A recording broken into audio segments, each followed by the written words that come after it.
श्री स्वामी समर्थ. मित्रांनो, आजचा व्हिडिओ बनवण्याचा उद्देश आहे की गावातला शेतकरी हा संपत आहे का, अशी म्हणण्याची बोलण्याची वेळ का आली. कारण की आज 30-35 वयाचे गाठलेले प्रत्येक गावोगावी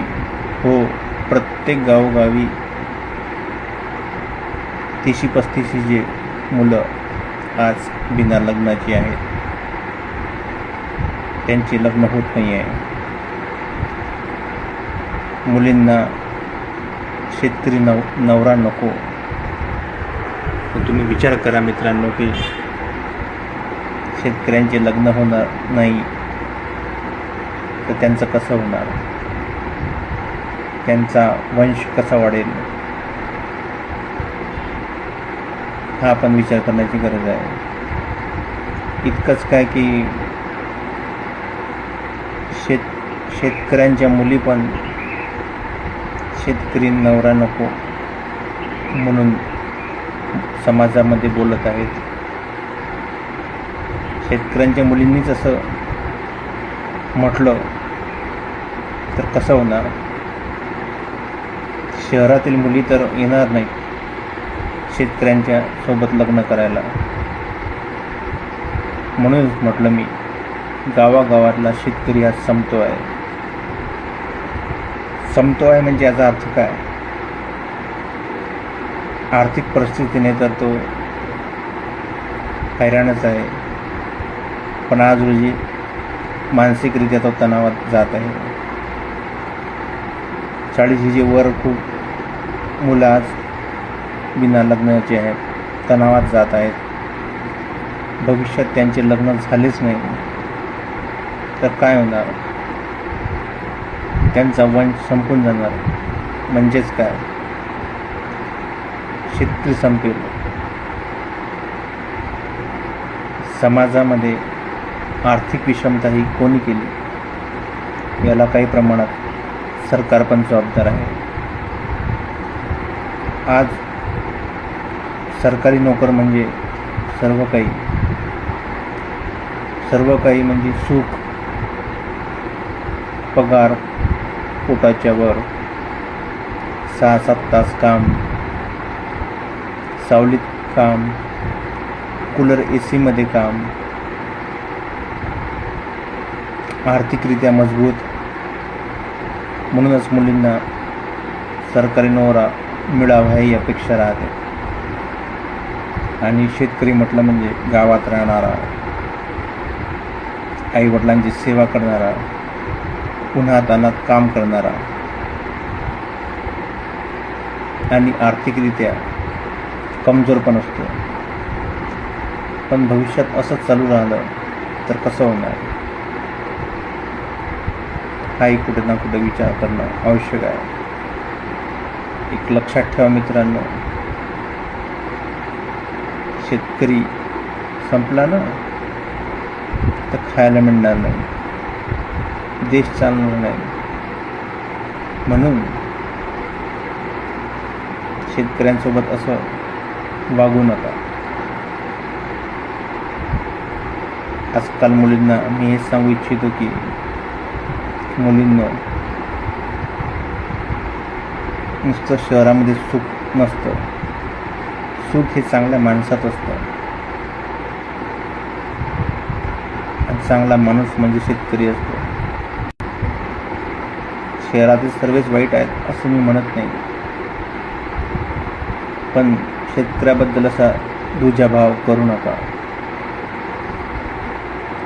त्यांची कदर करा. तुम्ही लग्न करून शहरात चालले जाल, पण हा तुम्ही कधी विचार केला का की आपल्या शेतकरी भावाचं कसं होईल, आपल्या शेतकरी भावाला मुलगी कोण देईल. म्हणून शेतकऱ्यांची कदर करा. शेतकरी खूप कष्टाने पिकवतो, म्हणून त्याला जगाचा अन्नदाता म्हणतात. आणि तुम्ही त्याच्यासोबत असा व्यवहार केला तर त्याचं मानसिक खच्चीकरण होत आहे. म्हणजे आधी आर्थिक खच्चीकरण झालं, आता मानसिक खच्चीकरण होत आहे. खूप भयंकर गंभीर विषय आहे यावर. हा गंमत किंवा मजाक करण्याचा विषय नाही आहे. याच्यावर बरेच लोक विनोदी बनवतात,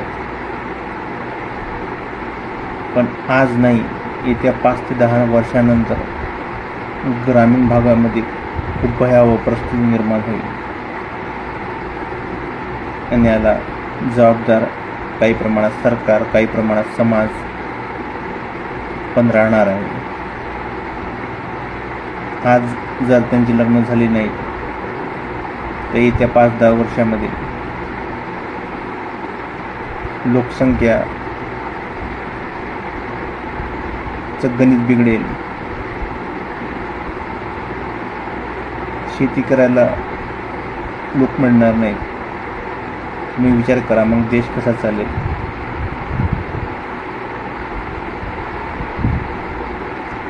शहर म्हणजे सुख, गाव म्हणजे दुःख,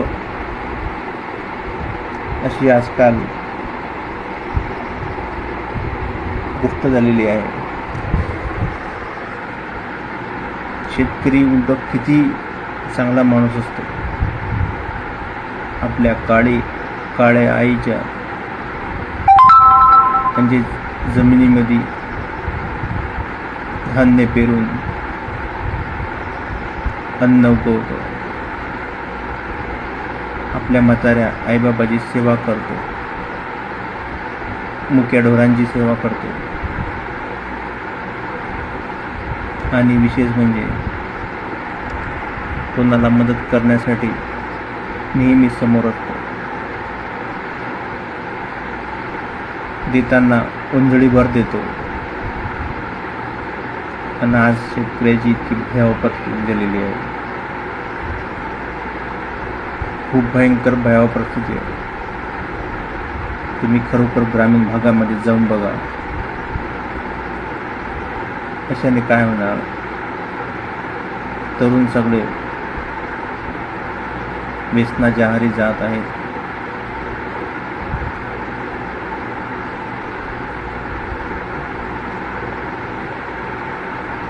तर समाज कसा टिकेल? त्यांचा वंश कसा वाढेल? हा कुठं ना कुठं विचार करण्याची गरज आहे. म्हणून मित्रांनो, हा व्हिडिओ नक्की शेअर करा आणि एक लाईक पण करा आणि समाजातील शेतकऱ्यांचा सन्मान करा. ही सर्वांना हात जोडून विनंती करतो मी. त्यांचा असा बहिष्कार करू नका. धन्यवाद.